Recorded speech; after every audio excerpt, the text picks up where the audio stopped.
एकदम झटपट असं मांदेलीचं सार बनविण्यासाठी बेडगी मिरची, धणे, तिरफळं साधारण तासभर पाण्यात भिजवून घेतलेत. सगळ्यात पहिले मिक्सरच्या भांड्यात मिरची, धणे, तिरफळं फिरवून घ्यायची. मग ओला नारळ, कांदा, चवीला थोडीशी कोथिंबीर, लसूण घालायचे आणि आवश्यकतेनुसार पाणी घालून बारीक गंधासारखं असं वाटून घ्यायचं.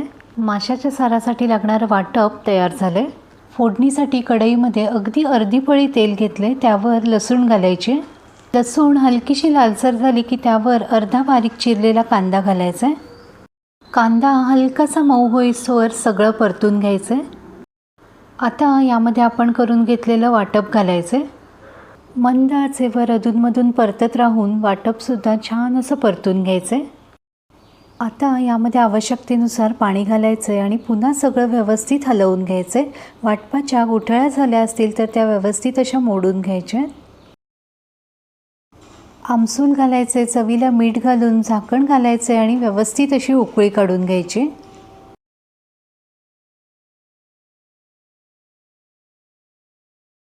साराला मस्त खळखळून अशी उकळी आली की यामध्ये मांदेली सोडायची. मांदेल्यांसोबत थोडीशी सुंठही घातलीत. आता मात्र फार न हलवता अगदी मंद आचेवर फक्त 5-1 मिनिटं छान असं उकळवून घ्यायचं.